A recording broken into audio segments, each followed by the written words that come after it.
It's Wizards versus Lesbians, a podcast for your ears. Hello, and welcome to Wizards versus Lesbians. I am Isaac. I'm Alexis. And we have a guest because this is a bonus episode. Guest? I'm Leora. Hi.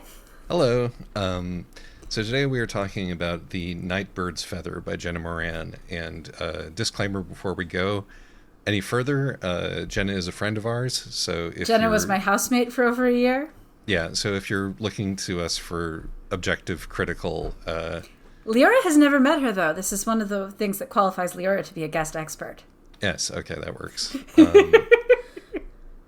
Leora is a guest expert on not knowing Jenna. Yes, I worked very hard for this expertise. This is a bonus episode because it does not contain lesbians, although I understand that Leora is going to argue that it does, in fact, contain a lesbian, and I would like to guess which character Leora thinks is a lesbian once we get to the spoiler zone. Yes.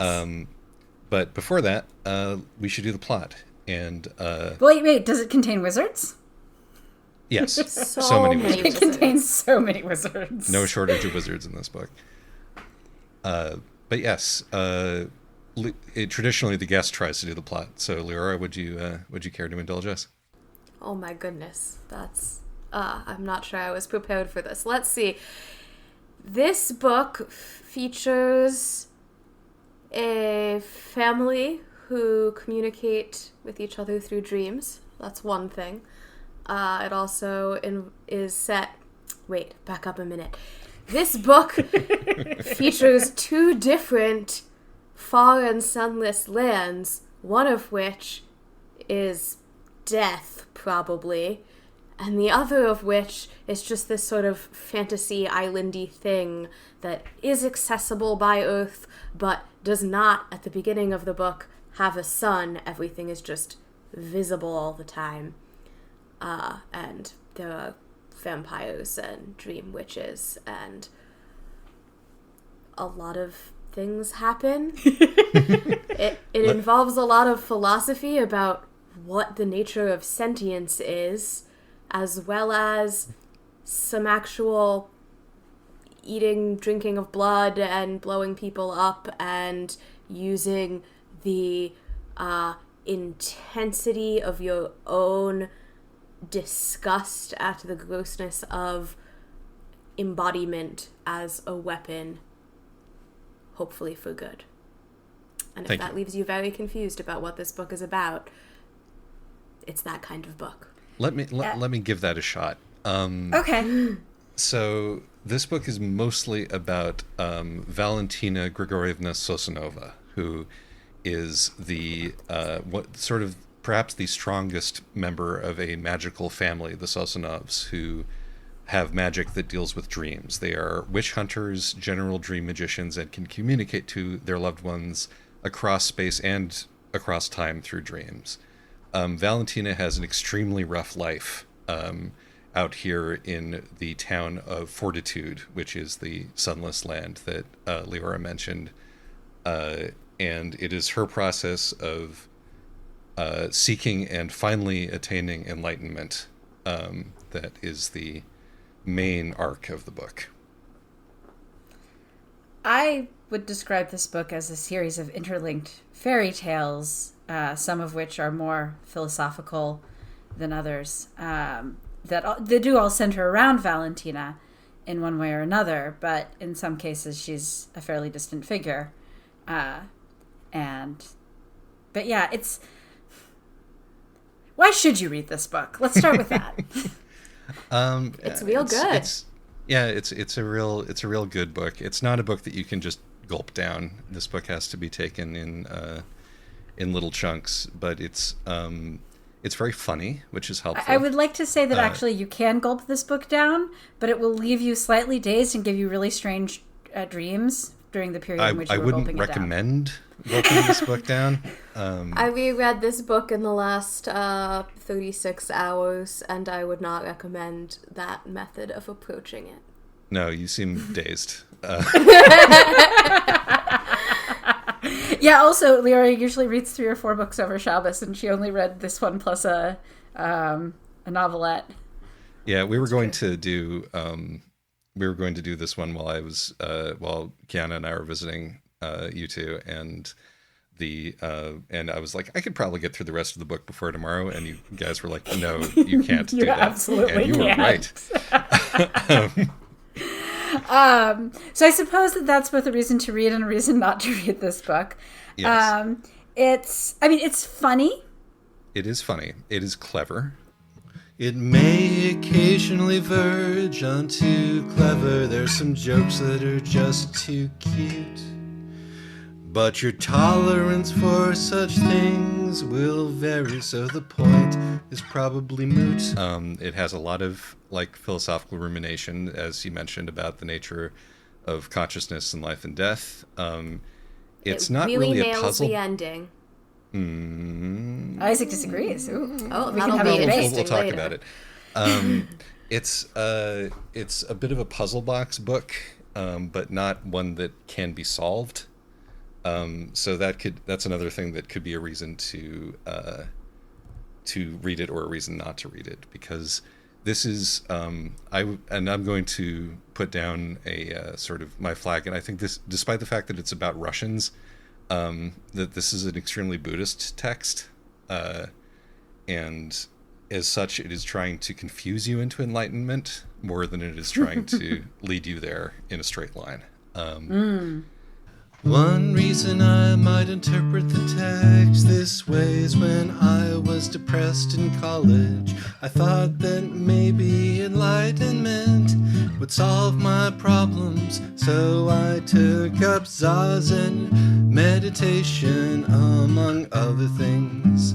None of it worked, but also Kiana thought the book was about the same thing, so it's not just me.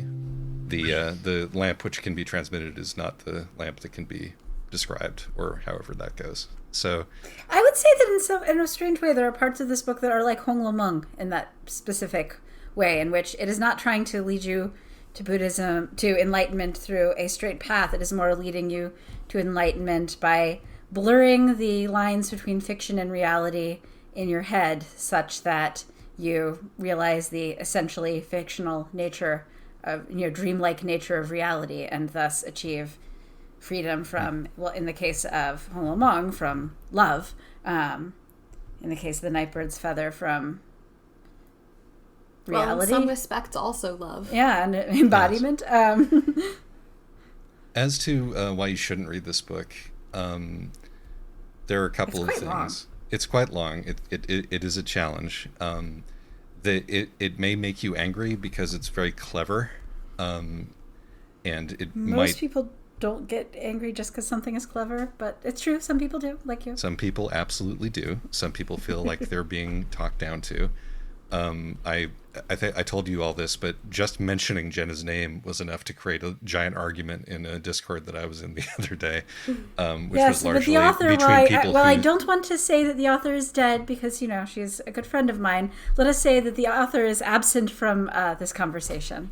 The author is absent from this conversation, but one might say that some of the aspects of her earlier work that upset people, i.e. being very complicated and involuted and clever, and in sort of claiming that is a route to the truth, is very offensive to some, whether rightly or wrongly. And to be fair, this is entirely a thing where knowing the author does change my reading of it, because when you can hear the voice, the authorial voice as somebody it makes a lot of the cleverness seem less condescending. Yes. So that is a good point. Maybe a more pressing reason not to read this book is that this book lays out a really compelling reason to be depressed and despairing. Many really compelling reasons to be depressed and despairing, and the reason to the end, and in the end it gives you a reason not to be depressed and despairing, but you may not find that as compelling. So this book may just lead you into depression. I'm going to argue with you about that post-spoiler zone. I think that this book is actually more a story of what it feels like to be depressed and despairing, but in such a way as to make it in no way attractive. But you know how this stuff works. Like if you are of a depressive... I feel like we should save this for the spoiler zone. But I agree that if you read this, I don't know. I read this book. I read an earlier draft of this book when I was extremely clinically depressed, and it did not present to me a compelling case to be more so. Yeah, no, and it didn't to me either. But I could see this being a dangerous book if you were in a melancholy frame of mind. But to be fair, that's basically any book. Yeah, well, call that a content warning then. That's fair. I will also say this book, being self-published, is terribly bound. Whoever the printer was who printed my copy did a terrible job, and pages are already falling out, even though it's only been read twice. Yes, the ebook, I would suggest, despite the fact that the ebook, for some stupid reason, puts all the footnotes in the back rather than... It's because footnoting, because ebook footnoting is a hassle to do. But also, you miss a lot of the thing is that the book is a really pretty object. Like, it has some really lovely, old-fashioned booky details, inserted art and stuff like that. It has a sort of woodblocky thing. And so it feels much more like an like a series of old-time fairy tales, however Buddhist and depressed. Because when you're reading the physical book, because you have all this art. So basically, somebody ought to put this out as an actual book. Yes. That has the amount of care put into the creation of the actual object that was put into the creation of the text itself. Yes. All right. So also, I will say another reason you should not read this book. The beginning drags a bit, and also there's a section in the middle that really drags. Yes, although that's another one of our classic, this section drags because it's meant to create the feeling of being trapped in purgatory, and whether you actually want to bore your reader during that is a long question that we've addressed a long time. So, all right, content warnings. Yes.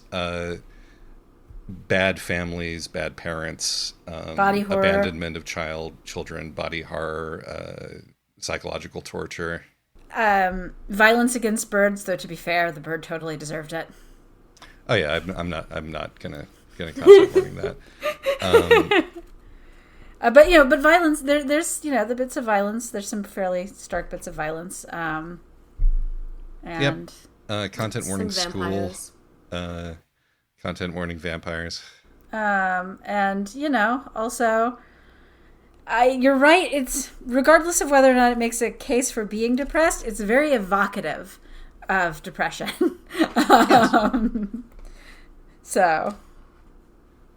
All right. So I think that the sort of the idea. Well, let's head off to the spoiler zone now. Let's head off to the spoiler zone. So I can finish that sentence.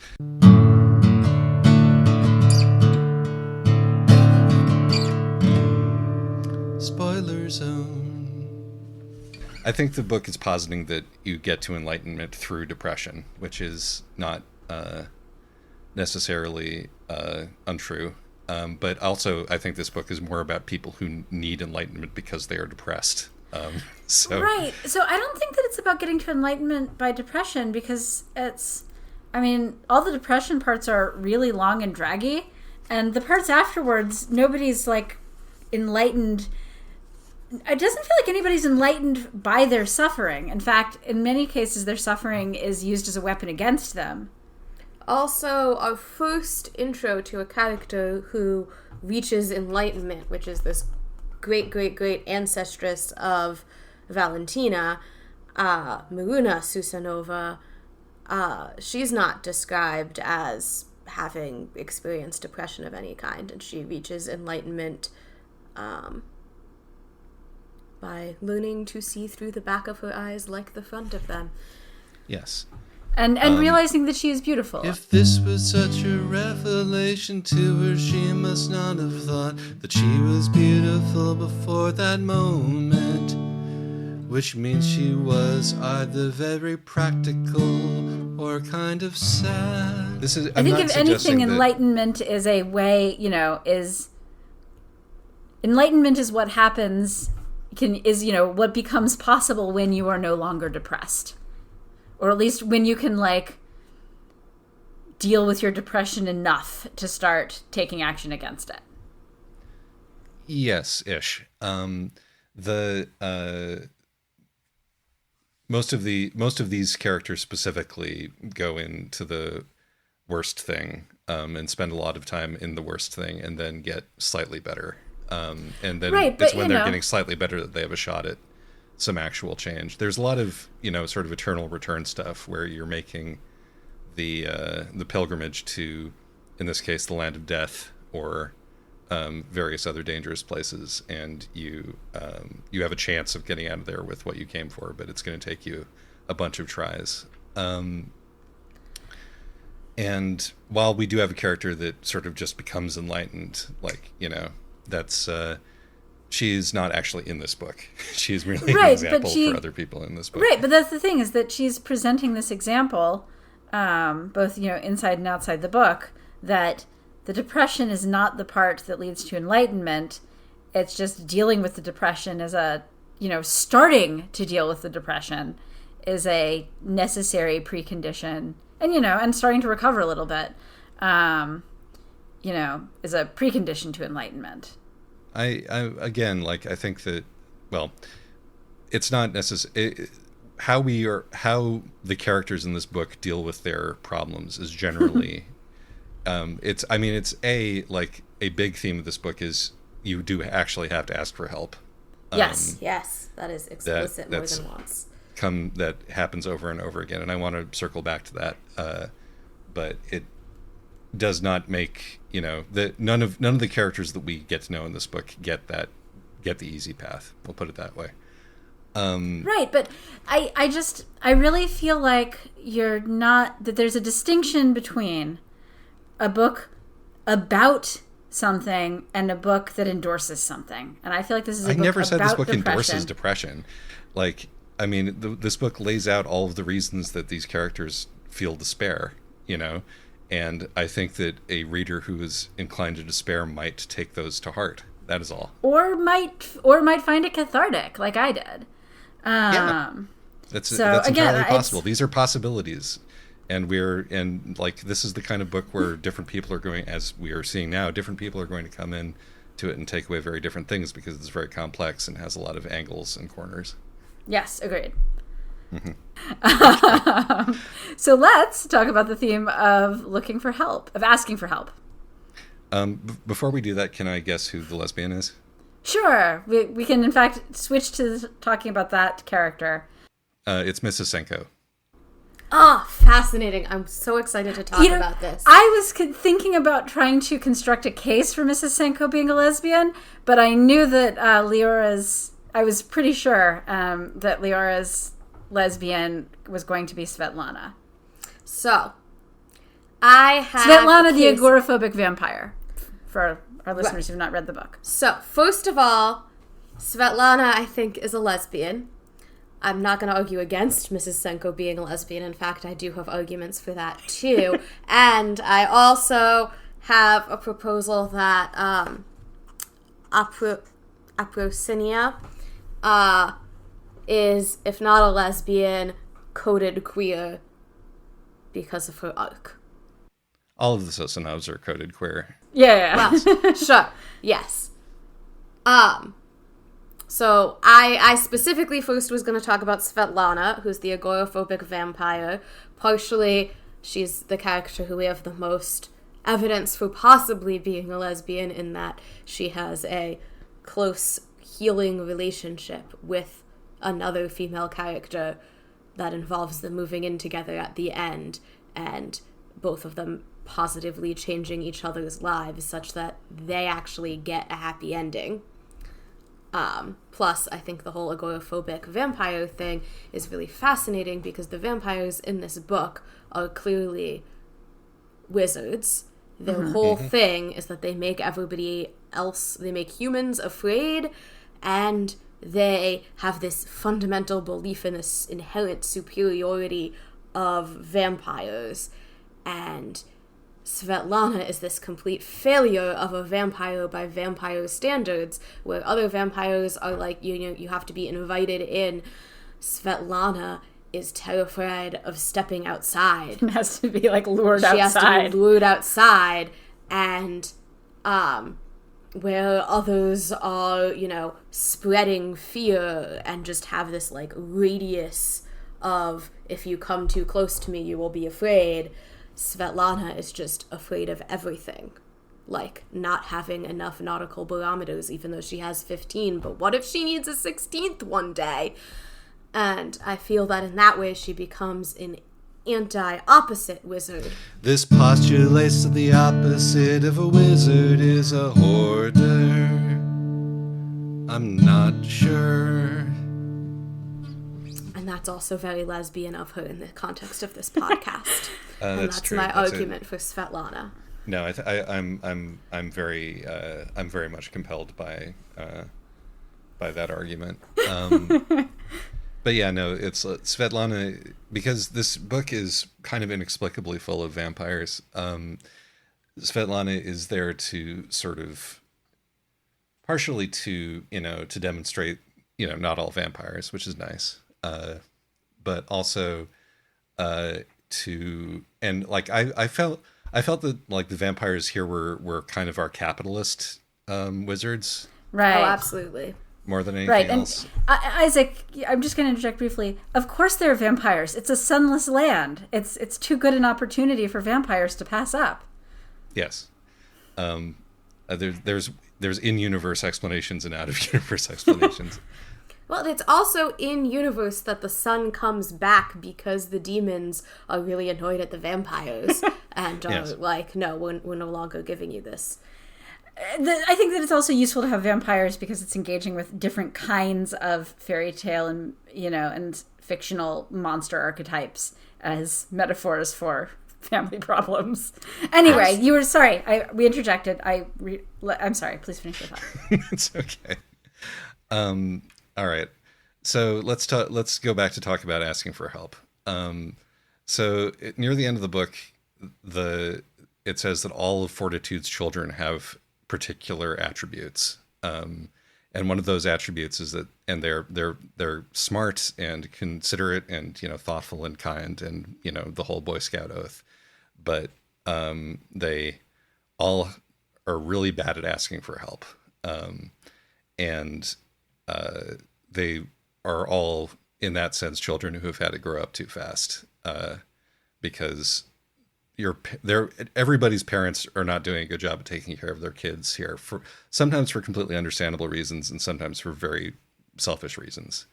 But the fact of it remains that these kids are left to fend for themselves and for some reason cannot reach out to other adults, can't trust people enough, or are too prideful in a sort of very Tasmere heroine kind of a way to ask for or accept help. So my first question about this is, what makes a child of fortitude?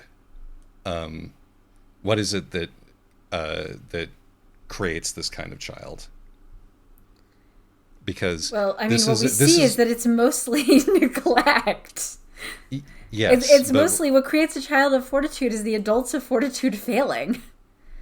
Well, I guess so. We can like look at fortitude as and you were talking about like who is queer coded here. Absolutely, fucking everybody is queer coded in this book because that's fair. This is all outside. Like everybody who lives in Fortitude and the surrounding areas are people who have left the world for one reason or another, and are going to live out their lives in this sort of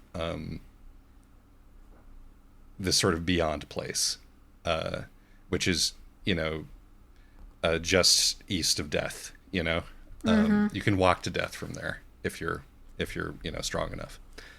And so, is it that like is the book suggesting that all like sort of weirdo parents are bad parents and neglectful parents and narcissistic parents in this?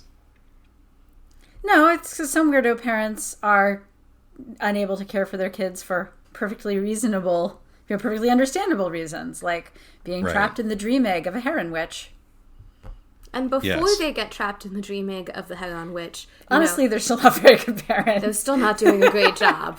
They try to set things up to make things doable, but they do not do a great job of it. No, the I think it's that Fortitude is a place where kids are being raised to be heroes. And actually, that's really, kids are raised being told that they can't seek help because, they should be able to handle it themselves. And I think there's also that in general, the community bonds of Fortitude don't seem particularly strong. Like, people aren't noticing these things. Mm-hmm. The only adult who steps in and helps a child in over her head is the agoraphobic vampire.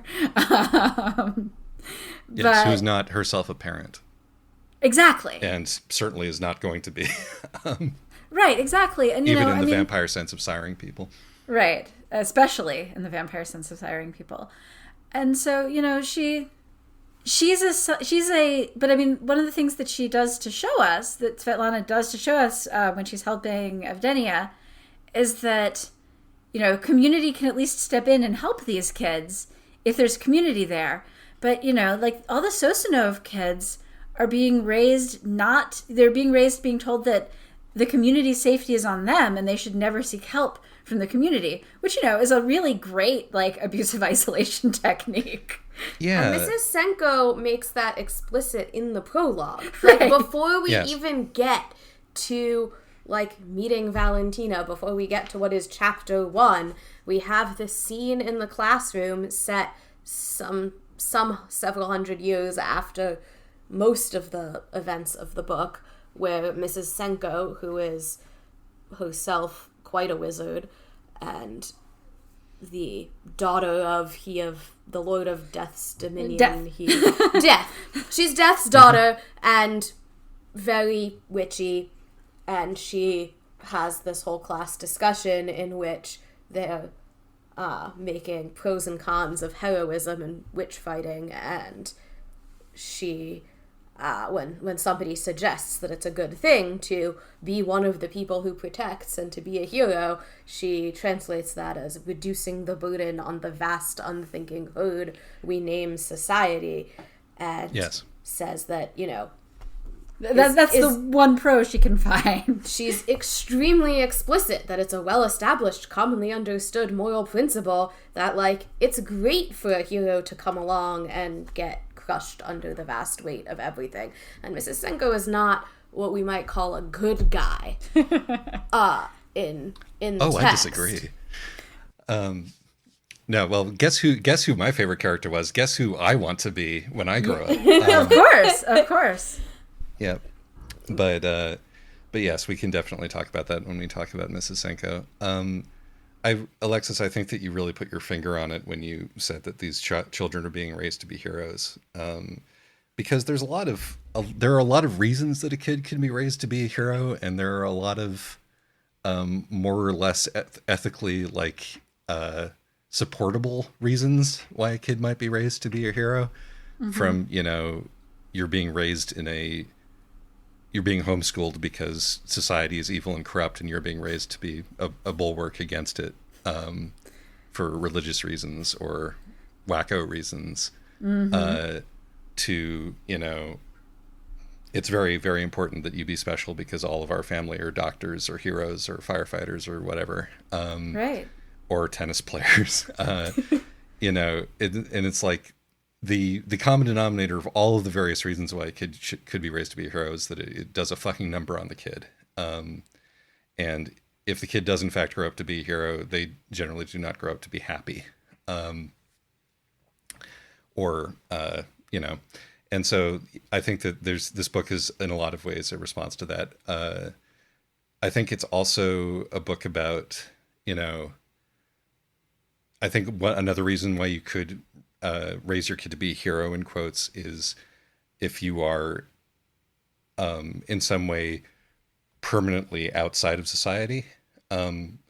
If you have a disability that's congenital, if you're deaf, if you are queer, if you have whatever it is the Sosunovs have, which is coded in a lot of different sort of neurodivergent symbols.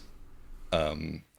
You're aware that you are on the outside from the moment you are able to understand your place in the world.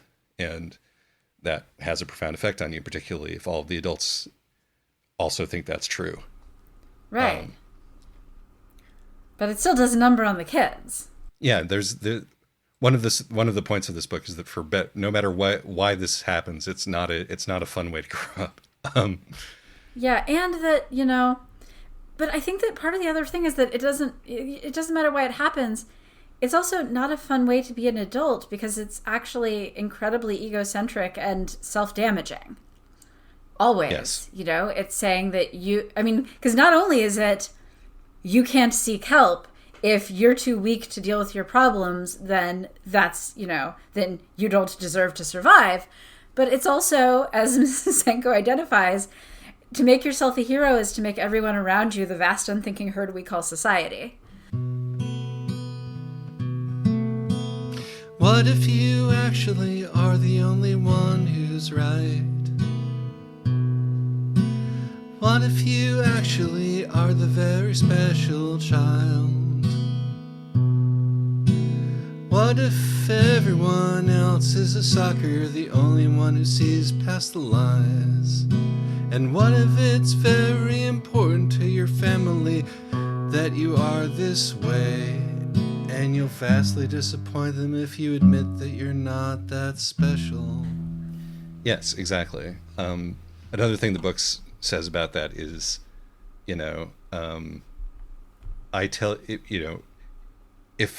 whether the person is telling you that you're worthless or they're telling you that you're beautiful and special, in the mouths of monsters, what it is they're telling you doesn't matter if they're telling you what you are. Yeah. Yeah. And monsters here can be absolutely anybody. Can be your witches and your vampires, your parents. It can be the sun for shedding light on you, which is why Valentina's sort of reincarnated bird witch wants to kill the sun. Yes. And so it is up to you in that circumstance to find what this book posits enlightenment, which is to be able to look at yourself and choose what you see. Yes. The power of looking upon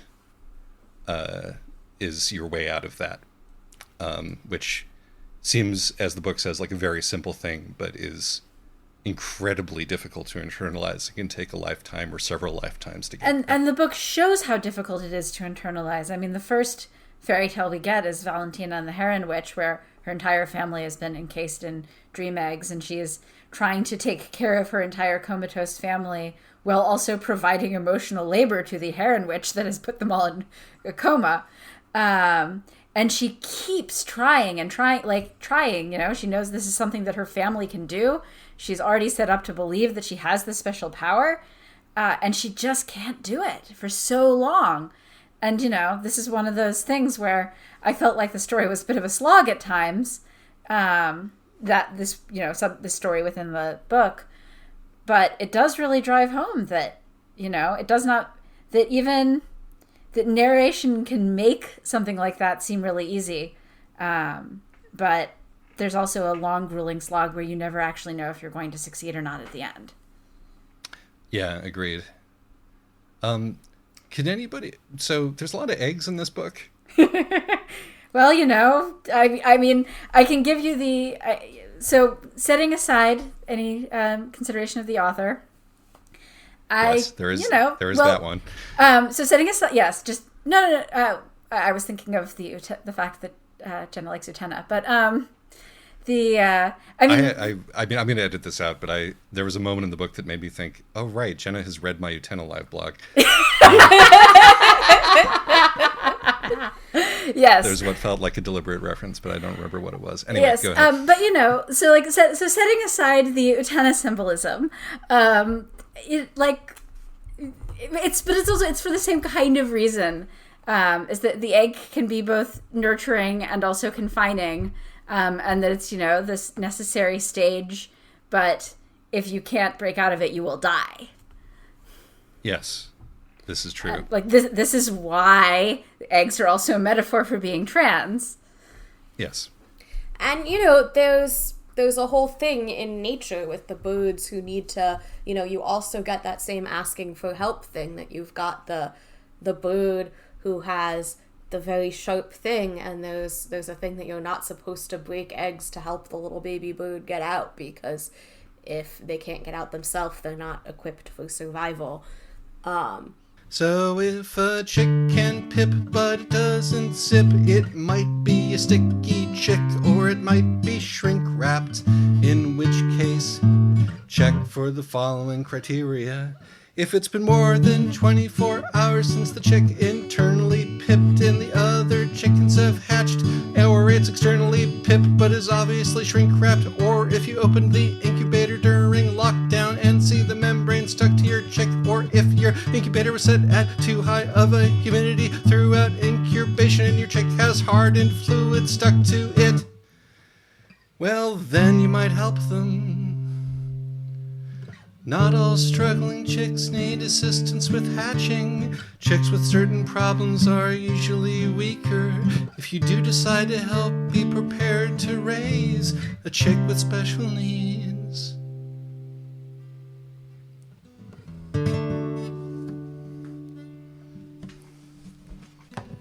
I encourage you to raise chicks with special needs. Regards, yes, which is not apt with regards to actual humanity, but is very much the sort of thing that the Sosunovs believe. It's really weird that the heron witch is a heron and not a cuckoo. But that might have been too on the nose, Gaiman wise. I mean, I think it's also just that Herons are right. I mean, the thing is, like, yes. But you know, like harder to be afraid of a cuckoo. Right. The thing is, and you know, the heron witch, herons have a sort of inherent dignity that, again, the cuckoo lacks. Yeah, but I mean, I don't know. Part of the heron witch's deal is that she's both terrifying and kind of silly. Right, and that's exactly what a heron is, right? Like, it's this thing that looks so judgmental and severe and is all sharp angles and, you know, is death, for frogs and fish, is death from above, sharp and fast. And they're also really funny looking. Yes, they're silly creatures. The zoop, which is, you know, a gesture of death, but is also a very funny gesture from a human perspective. Exactly. So I think that the choice of heron was actually the heron was the perfect bird for this witch to be. Sure, I will agree with that. But also there's a lot of Sandman hanging around this book, and the cuckoo who goes into your dreams and replaces them to have itself a place to grow is something that happened in Sandman. It's true. Honestly, one of the better Sandman arcs. Yes, possibly the best. But yes. We've had that discussion already. I will also say that, you know, if you're going to take a bird and cut its throat and nail it to the gates, a heron has a lot of throat. Exactly. Like, that's just, and a lot more wings, you know. You want a bird that's going to look real dramatic doing that. Indeed. The Dream Gates, incidentally, also Sandman. The Dream, that's a shared source reference, though. I mean, Dream Gates predates Sandman. I know. But it does have the unfortunate effect that when I imagine the heron nailed to the Dream Gates, I'm imagining the Dream Gates from Sandman. Well, that's on you. And yeah, it is. So because I want to, let's go and talk about Mrs. Senko. Yes, because she's a really fun character. She gets to say all the mean things that, you know, many of us wish we could.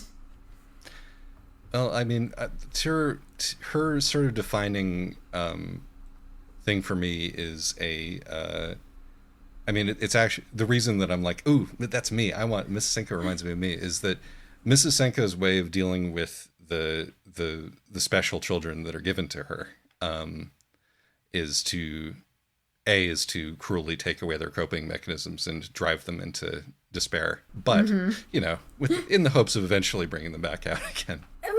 Maybe not. You know, but she does. No. She takes that's away what she his wants. pet dog. That's what she wants. There's that ending. Yeah. Is that when, you know. Yes. No. Still, I would not want to give her custody of my children. Absolutely not. But the whole point is that she's not teaching the children who have parents. That's fair. She's teaching the children who've been abandoned by their parents in one way or another. But her way of doing this is to be like, okay, everything that's happening to you, even the real stuff, is all a metaphor. which we can subject to literary analysis, which is kind of my role in this podcast. Often in life. And often in life, yes. And, also aggressive, overactive pattern making Yes. done as a form of psychological warfare. But Mrs. Senko, the reason that I was thinking of Mrs. Senko as a lesbian is because of the husband that she makes. Yes. No, absolutely. Who is just like a husband-shaped blob of matter that she needs to have for reasons of propriety. But he just sort of vanishes at one point. I don't know where he is by the time that she ends up getting out of perdition. But so basically, she's the daughter of death, and she is basically sentenced to live in hopelessness, and to try to build a life inside hopelessness. Yes.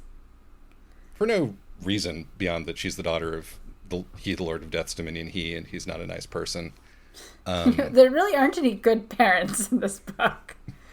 No, there aren't. Like the kindest moment we have somebody with a child, aside from Svetlana, who we've also discussed, is like there's the moment when the hag witch, who has definitely killed and eaten children before, but that was a different phase of life.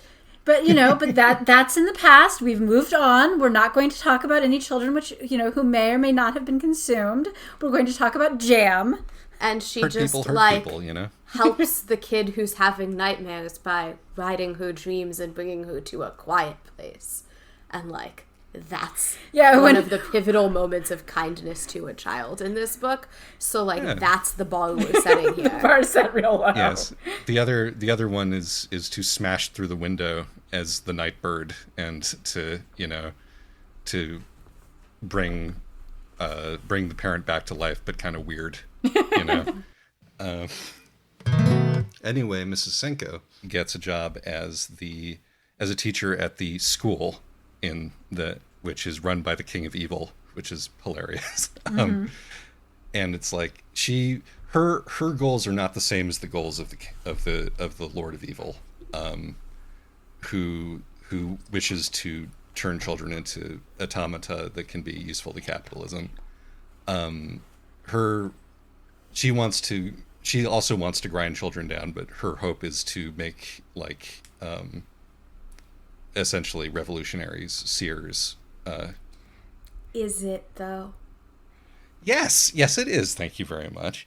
The thing is, by the time you get to the book, I feel like the book has made a pretty compelling case that, again, psychological warfare to make children genuine heroes, making children heroes, even if it's, taking away their coping mechanisms and desire to self-sacrifice, she still divides the world into those who are bright and shiny and worthy and those who are not. She certainly does, yes.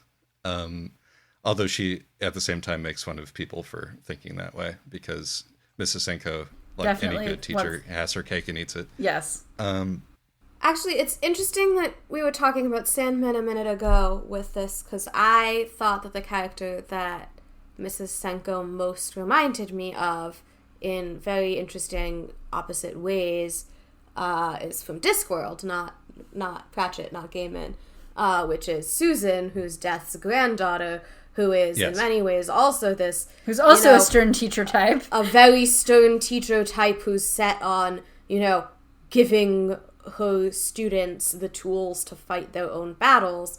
But whereas Mrs. Senko is there is no such thing as witches. I am not a witch. This whole witch thing that has genuinely caused you significant trauma is really just a metaphor for your trauma. And Susan is okay, you believe there are monsters in the basement. I'm going to teach you that you can kill the monsters with a poker, because you believe also in the power of the poker. And yes, this is true. Although I will admit that even though Mrs. Senko refuses to believe in the witch, she does pluck the witch out of Ambrosia's eye and kill her all of her classroom and cut its throat. Right, and the thing is that you're arguing or presenting that as even though she doesn't believe in witches, she still does this thing for the child. But it's also... Yeah, I don't think... She definitely doesn't do that for the child. She does that Right. because she's angry that the witch has snuck into her classroom. Right, but it's also, she kills a witch in front of the children and then insists that they believe that witches don't exist. That's Yes. not a kind thing. I mean, that's not a good, healthy thing to do to children. That's not a thing that you do to children who you want to grow up to be, shining beacons. I think that I think that you may have been fooled by Mrs. Senko's belief in her own efficacy, because I think that Mrs. Senko genuinely does want to actually solve the problem, in quotes. Right, but only for the kids who are worth it. How do you deal with a special child? Do you deny that any children are special? Do you make them out to be normal, whether they have special needs or special insights? Do you flatten them out? Will that be help in the long run?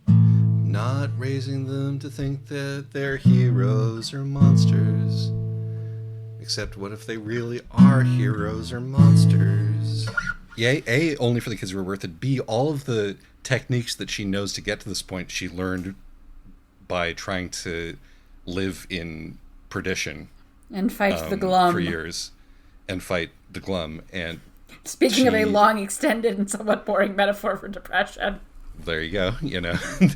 This book drags in the part where the characters are depressed and stuck. And that happens like many, many times to many, many different people. But I personally am, during those parts, was carried along by the prose, yes. which is top notch. Yes. But yeah, no, I didn't say that Mrs. Senko was good at this, or even that she was doing it in the right way. Merely that I think that you see there at the very end when Aperosia Apraxinia, thank you, is starting to come out of her funk. For a brief moment. Although that she is actually immediately hopeful that this might actually work. And it does.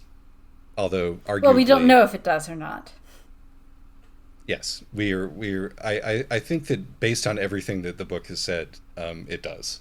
But she has still done that at the cost of cutting Apraxinia off from untold generations of tradition and also from her understanding dreams of the world and of her dreams, which is to me the thing that sort of that rotates into the other major theme of this book, mm-hmm. which is modernity and the disenchanted world. Because I think this book posits that, and this is in the coming of the sun, right? Mm-hmm. That's one of the major ways that this is located. The sun arrives and brings with it, among other things, modernity, capitalists. Well, the capitalists arrive first. That's true. Fleeing the sun. The capitalists have been with us always, unfortunately. But the coming of the sun is a change in the way that we are capable of dealing with our own sicknesses and our own sense of self, because the sun shines the light of objectivity on everything. And Mrs. Senko is like the avatar of objectivity, of, well, I would go see a counselor about that, of, there is actually no supernatural element to the problem that you're having whatsoever. She says, despite the fact, having nailed the witch to the wall. Well, and also in her school located just outside of Death's Dominion. Yes, and she herself being the daughter of the Lord of Death's Dominion, he. And one of her students is a ghost. Yes, and she's like, stop levitating. But the point being that, we're here. The sun is out. We are in the disenchanted world now. We probably had humans and this is like a theory that comes up again and again, is that humans had different and better ways of dealing with things like depression and alienation back when magic was real, you know. And this is not like when magic was actually real. This is back when the belief in magic was like a fundamental part of the way that people approached and saw the world. Yeah. We had like, you know, this is the whole sort of, let's go to Brazil and the ayahuasca shamans will cure your depression because they'll make you believe in magic for a second or two, and that can cure your depression. You should go to Boston because they have a pie that's not a pie there, says Mrs. Senko. It's magic. Mrs. Senko, my beloved. Anyway. But so there's this, that we have, as you know, this mythologized past where we had, you know, where before medicine came and modern society made us depressed, we could deal with things in a much more metaphorical, magical way, and thus presumably not have depression. Yes. And this is not true. The Yongjung Emperor spent large periods of time being depressed. Yes, well, the kind of people who put this out tend to not think about, say, China, or really anything that isn't the Western civilization. But let's not talk about that. And anyway, the Yongjung Emperor lived in the 17th century. And 18th. Which technically makes him part of the Enlightened Age. Don't ask me how that makes sense with Imperial China. It still works out. But the point being that I think that this book is grappling with that narrative. Mm-hmm. Whether or not that's in any way really true, you know. Yeah. We have a magical world which becomes less magical. We have our fairy tales from before, and then we have our fairy tale from after, where there's still a magical thing, but it's created by scientists. You know, and we're like putting our faith in our, like, you know, the idea of the infinite, the thing that should not be in science rather than in magic. And it's like they get caught in a tesseract, basically. And so Mrs. Senko is like the person who's created around the time, or just sort of appears in response to this change in the world. And so her deal is like, okay, how do I try to guide people through this in light of the world in which they're actually living? And no, she's not good at it. I want to make that clear. And I think part of why she's not good at it is that, you know, she is correct, and many of her diagnoses are correct, but yes, the thing is truth that you doesn't can't actually help people in a lot of ways. It's not even just a matter of truth or not. It's that you cannot actually logic your way out of somebody else's lived experience. Oh, that's 100% true. Yeah. And I think that that's really where she ends up falling short. And so we could do an entire podcast episode on Mrs. Senko, but I also want to talk about the Valentina winning her husband story, because I think that one's kind of interesting. Sure, go ahead. In that it's very much a traditional fairy tale, but it's also happening during this transition to modernity. And it's gender swapped. And it's gender swapped, yes. Well, sort of. It's sort of gender swapped, except that it's also in some ways a story that works very differently when the hero is a woman, because suddenly there's this element of sexual predation that comes from, you know, the father who she is winning her groom from. Yes, the father, incidentally, is my favorite wizard in the book. Oh, he's so, and yeah, the thing is that, like, you know, he's funny and he's debonair, and like it's really funny to watch Valentina attempt to defeat him with a giant mechanical spider, and you know, and then it gets to the point where, you know, he gets to drink some of her blood, and it's awful. Yeah, no, I mean, it's sort of like the thing that I really appreciate about him and about that whole scenario is that Valentina knows what he is, knows what he's trying to do, still kind of likes him despite Right. herself. Like, you see a lot of like depictions of glamour and charisma in fantasy where it's like, oh, you're under a spell and you're dumb and then you snap out of it. As opposed to this person is just somebody who you like and also happens to be, a Horrible. vampire, Yeah. you know? And that's like far more like what it is in real life. And I thought that was really well observed here. Yeah, exactly. The two of them have really great banter.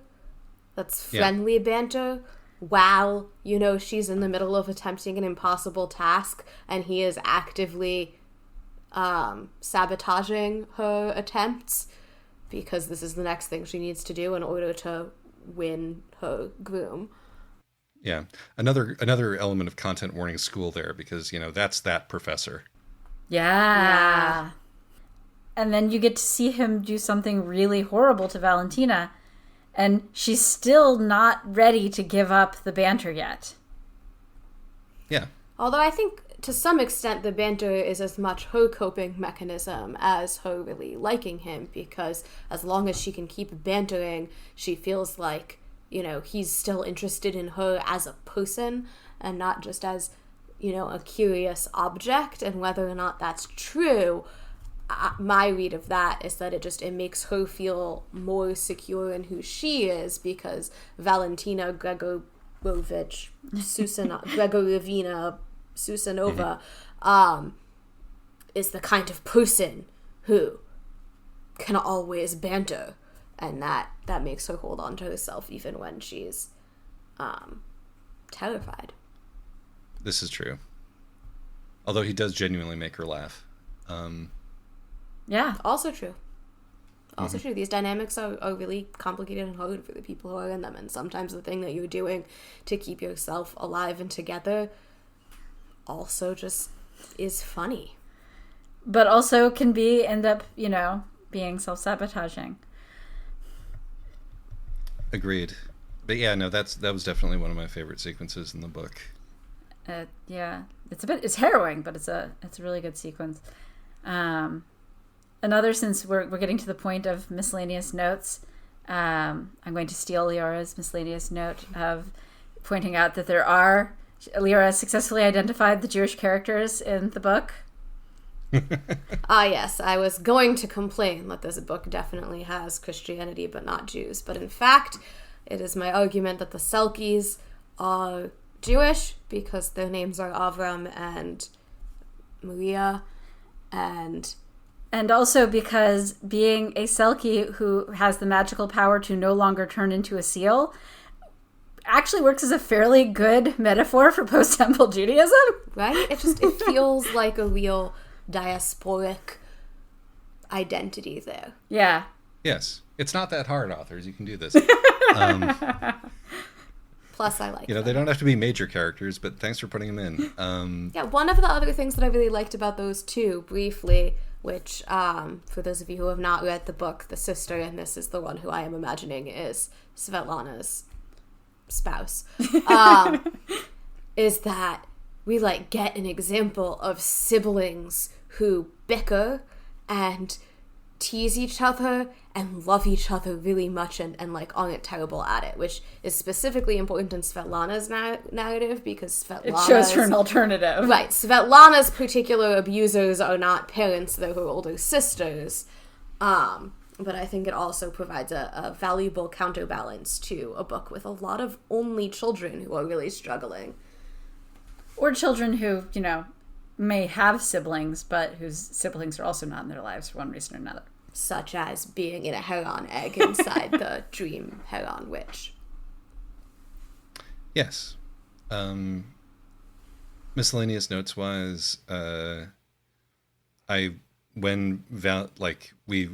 said that I would circle back to this from our episode about high times and low parliament, but when Valentina goes with the scholar, the guy who can paint things out of the world, and is trying to maintain her like sense of linear progression while they're going through nothingness. That is a much better description of what it's like to be high than anything in High Times of the Low Parliament.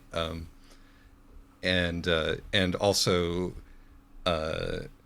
more broadly, a lot of Valentina's internal struggles is fighting her attention. Yes.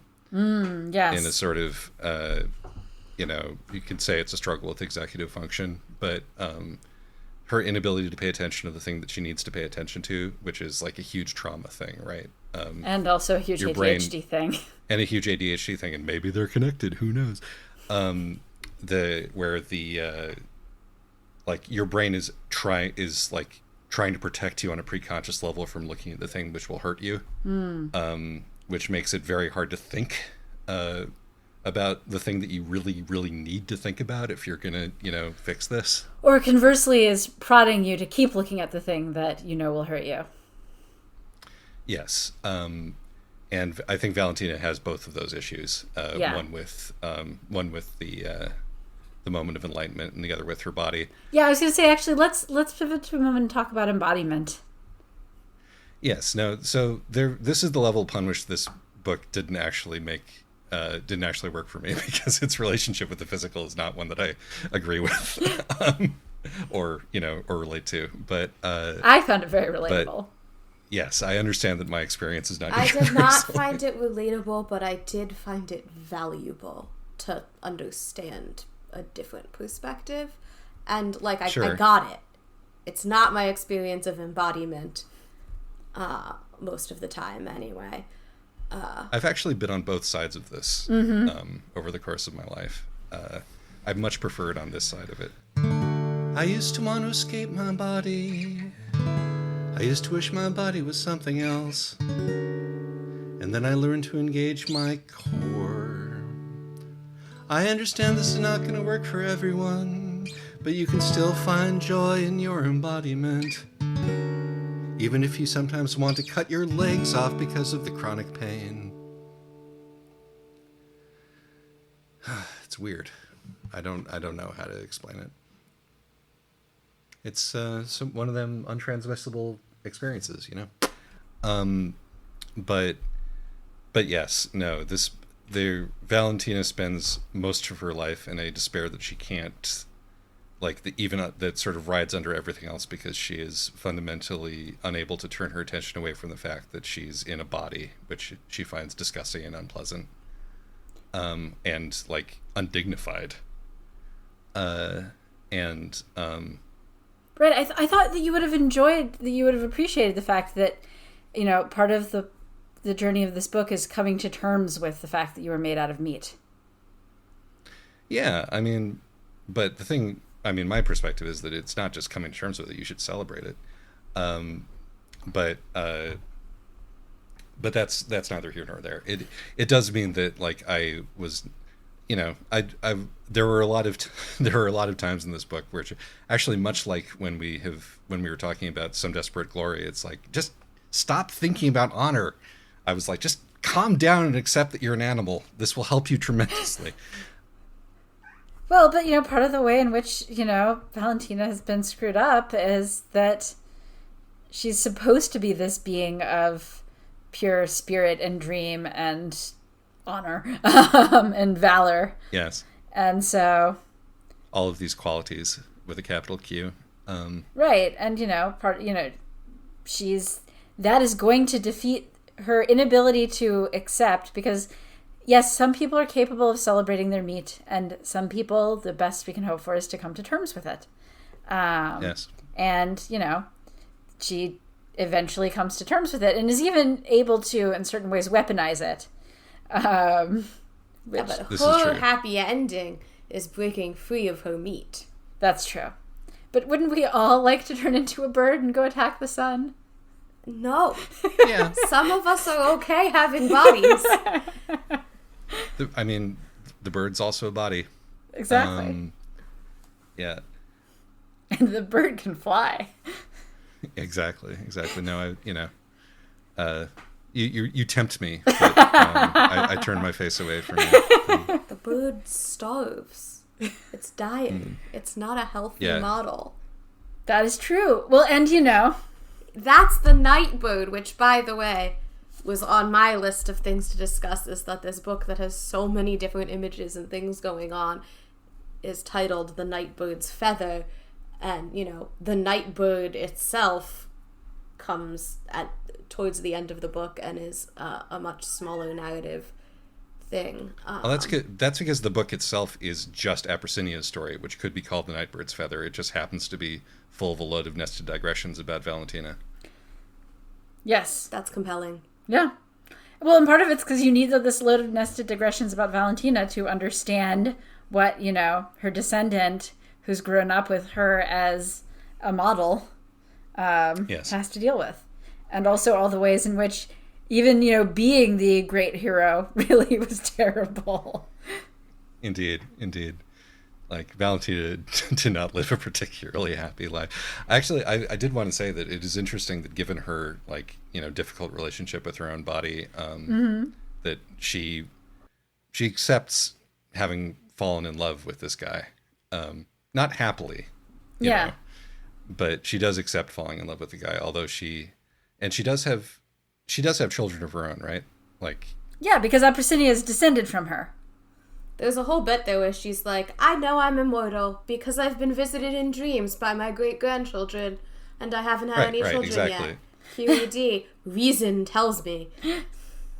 She is able to, sort of accept her embodied nature enough not to resent, falling in love and having sex and having kids. Or at least we don't see her. She seems to enjoy that part of her life. Yeah. Although it is sadly a brief moment in her self-imposed immortality. So, I don't know what to make of that. I just thought I'd point it out. Well, I feel like there can be and I feel like Valentina's relationship with her own embodiment is something that comes and goes. Even if it's always somewhat present, there's times when it is easier or harder for her to deal with it. And also that, sometimes being disgusted by the mere fact of embodiment does not actually stop you from enjoying some of the things that come with having a body. This is true. Yes, thank you, Anshul. Anshul has Anshul strong is more feelings embodied about than any of us and is still despairing. I will notice actually that Anshul was sleeping until we started saying feather a lot. Oh, no. You're right. He did bite my toe earlier. All right. Do we have any other miscellaneous notes? I did want to touch very briefly on one of the stories we really didn't talk about very much, which was by the way, guys, we've dug into so many of these stories, and even we mentioned Evdenia's briefly. There's some stories in here that we just didn't mention. This book is not only fairly long but packed. We could go on forever about it, and we have to sort of choose not to. But let's yes, talk about I just wanted to very briefly touch on Evdenia because she's our one example of a child who goes and asks for help, and she's also competent and trying really hard. And part of what earns her help from an adult is that she knows how to make a jam properly, which is not necessarily the hurdle you should have to go over before being helped, but she's fighting against both this primordial chaos trying to eat her home on the one side, which is beginning of the universe kind of stuff, and on the other side of things, her parents are the mad scientists that Isaac alluded to before, who have joined their mad scientist powers to create an object that should not be. That is like a tesseract, and then they just walk into it and vanish, and she's parentless, and they don't care. They're off in the multiverse having fun exploring because science, it's cool. And so she's attacked on these two either sides, and her response is to go get some help. I'd like to think that there's a hopeful element in that. Intentionally hopeful element. Yeah, and I think totally. We are in some way we do in some way have to acknowledge that, one of the things that modernity has brought us, and particularly this current stage of modernity, is that while it is far easier to be alienated in the Marxist sense, it is much easier to seek out other people. Like in the sense of like physical isolation. That you can find like-minded people who may have helpful advice for you with far more ease than if you were growing up in an isolated cult situation before the internet. Not that, and also this can be bad, but, Yes. There are new avenues that have sprung up. All right. We could keep going, but I think this may be a good... We could. We haven't even gotten into the tablecloth with all of the 5 kinds of Borscht. bread and butter and jam. Yeah, and occasionally all the mice. borscht or living humans to be fed to the monsters at the end. Yes, and we didn't get into, the flock of birds that, how difficult it is, it turns out, to have a magical flock of birds that do your chores for you, because you actually have to train them and organize them. Logistics are really hard. You have to set up a roster. That was where capitalism was invented, right there. the start of this whole thing. Yes, or Apocydia's entire adventure with the bird and the witch. And the horse that belongs to the sun that draws the sun's chariot. There's so much in this book, guys. If you think there's so much in this book. It is a rich text to be mined. Yeah. Or how once the vampires leave Night London, it falls apart because it's cringe. Yes. Being steampunk. Right. So anyway, I recommend it if you can deal with these sections that are long slogs of being depressed. Yes. It's a fantastic book, and I hope that it is read by many, many people. Absolutely. All right. And and also it feels very much like Yiddish short stories, despite the only Jews being Selkies. But you know what? Being at least the Jewish insert characters are cool because they're Selkies, even if they can't actually turn into seals. Yes, exactly. All right. So till next time. Till next time. Thank you, Leora, guest expert Leora. Thank you so much for having me on. It's always fun to talk about books. All right. Bye. Bye-bye.